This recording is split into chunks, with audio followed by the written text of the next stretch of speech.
Hi guys, I'm Sonal and welcome to my channel. Today I'm making a Japanese street food recipe which is okonomiyaki.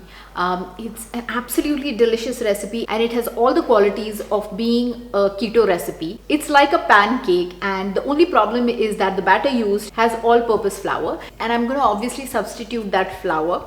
Also, we're going to make a different sauce because the okonomiyaki sauce is not available everywhere in the world and it is a little sweet. So we're going to make our own sauce.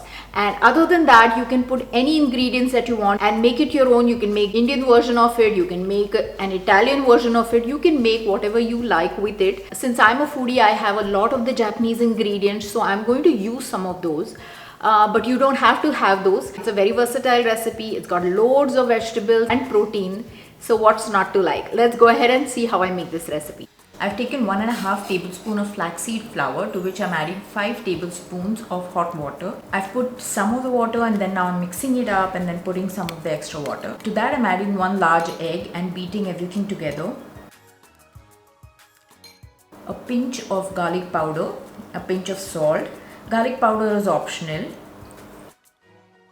And then mix all of this together. Now I'm making the sauce for this. It's 1 tablespoon of soy sauce, 1/4 teaspoon of tomato paste and 1.5 teaspoon of erythritol. So you can add a little more erythritol because the original sauce is a lot sweeter. And now I'm taking 1 cup of cabbage on a hot cast iron pan and I've added 1.5 teaspoon of coconut oil to it.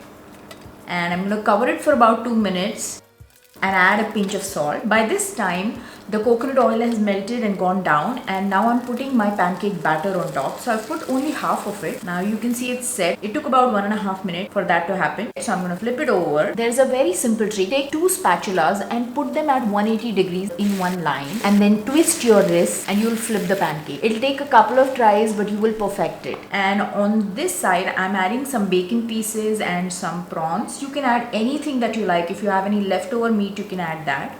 And I'm putting some of the batter again and covering it, and now again I'm going to flip it. This took about 1 more minute. You can see the wonderful color. You can add some more fat or butter at this point and we're going to let this cook properly now. Now the whole thing is cooked and I'm getting it out on a plate. There it is.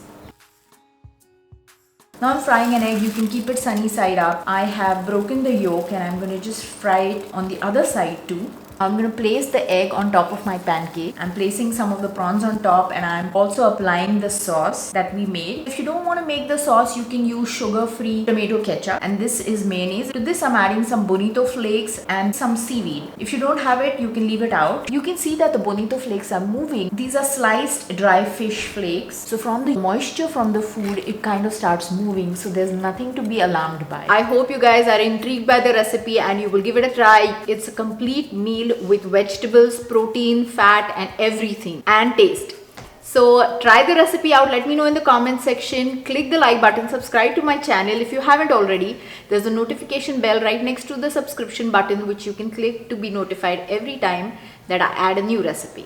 Thanks for watching. Bye.